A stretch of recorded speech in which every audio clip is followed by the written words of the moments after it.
आपके राजीव शुक्ला जी जो बोल रहे हैं उसका आधार क्या है? अभी आरक्षण आज तक कर्नाटका के अंदर ओबीसी का आरक्षण देकर के अल्पसंख्यकों को देने का काम किसने किया? यह संविधान का उल्लंघन है।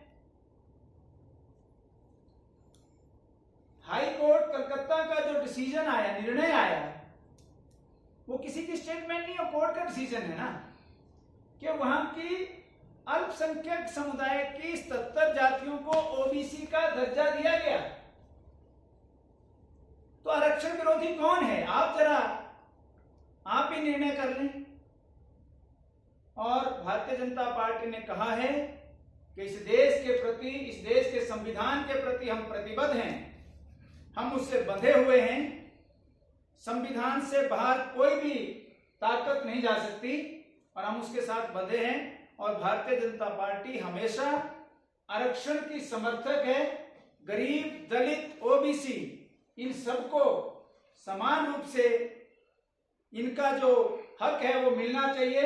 गरीब के घर का चूल्हा हमेशा जलता रहे, इसका प्रयास पिछले 10 वर्षों में मुफ्त अनाज देकर के और 5 लाख का मुफ्त इलाज देकर के नरेंद्र मोदी जी की सरकार ने किया है। सर, यहाँ पर राजीव शुक्ला की भी पत्रकार वार्ता थी। उन्होंने कहा कि जिस राम मंदिर का श्रेय लेने का भाजपा प्रयास कर रही है वो सर्वोच्च न्यायालय के आदेश के बाद उसका निर्माण शुरू हुआ और अधूरे में ही उसका यहाँ पर उद्घाटन कर दिया गया। जब कांग्रेस सत्ता में आएगी तो विधिवत उसका पूरा निर्माण करके उद्घाटन किया जाएगा। और साथ ही उन्होंने पीएम की रैली को लेकर भी बोला है कि आपदा के समय में पीएम कहाँ थे, आज जब वोट की जरूरत पड़ी तो वो यहाँ पर हिमाचल आए थे। हम 89 में भारतीय जनता पार्टी की पालनपुर में जो राष्ट्रीय कार्य समिति हुई थी, कार्यकारी परिषद हुई थी, उसमें राम मंदिर बनाने का संकल्प भारतीय जनता पार्टी ने लिया था।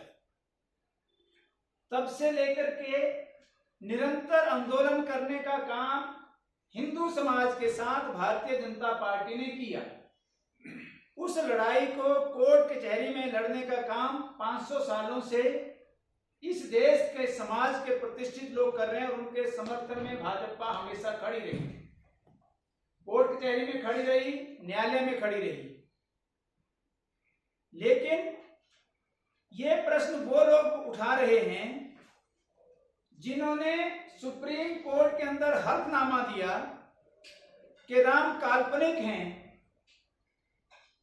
राम उसी स्थान पर पैदा हुए या नहीं हुए, जो इसके सबूत मांगते थे।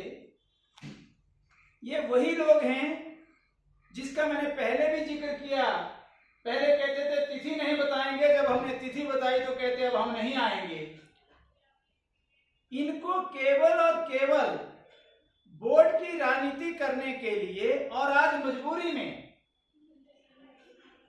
इनको उसका समर्थन करना पड़ रहा है। लेकिन हम इतिहास को समझने का प्रयास करें और हम सब लोग यहाँ जो आए हैं, आप लोग, हम उस समय के सारे अखबार, पेपर, मीडिया की कटिंग्स और सब निकाल सकते हैं कि कांग्रेस ने किस प्रकार से विरोध किया, किस प्रकार से जब अयोध्या में वो विवादित ढांचा ढहा तो उस समय की कांग्रेस की सरकार ने भारतीय जनता पार्टी की सरकारों को बर्खास्त किया, किस प्रकार से हजारों की संख्या में लोगों को जेल में भेजा गया मुलायम सिंह सरकार में, किस प्रकार से लोगों के ऊपर केस बनाए।